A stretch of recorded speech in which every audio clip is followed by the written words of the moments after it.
সুপ্রিয় দর্শক আসসালামু আলাইকুম। দেশ ও প্রবাসে যে যেখানেই আছেন আপনাদের প্রত্যেককেই শুভেচ্ছা জানাচ্ছি। আজকে নতুন একটি প্রতিবেদন দেখতেই পাচ্ছেন আমার সামনে একটি আপু আসছে। আপুটা এক কথায় অপরূপ সুন্দরী, এত সুন্দরী হয়েও প্রতিবেদনের সামনে আসছে বা আসতে হয়, আসলে কেউ বিশ্বাস করে না আসলে কেন আসছে। চলুন তার মুখ থেকেই শুনি। আপু আসসালামু আলাইকুম। ওয়ালাইকুম আসসালাম। আপু আপনার নাম কি? সিনথিয়া। সিনথিয়া আপু, কেমন আছেন আপনি? ভালো আছি। ভালো আছেন? আপনার বাড়ি কোথায়? বাড়ি টাঙ্গাইল। টাঙ্গাইল। পরিবারে কে কে আছে?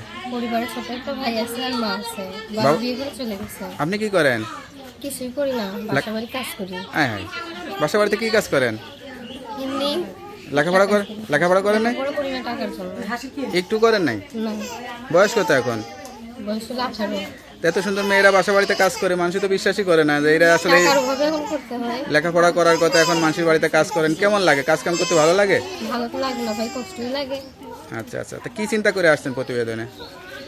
চিন্তা করি আসছে যাতে ভালো একটা মনের মানুষ পাই। বিয়ে শাদী করবেন? বয়স হয়েছে বিয়ের? হয়েছে বিয়ের বয়স। আচ্ছা আচ্ছা, এত সুন্দর মেয়েরা তো একটু নায়িকা হতে চায়, অভিনয় করতে চায়, এরকম কোনো ইচ্ছা ছিল নায়ক নাকি? হতে চাই না ভাই, ফ্যামিলির দায়িত্ব নিবে এমন একজন মানুষ।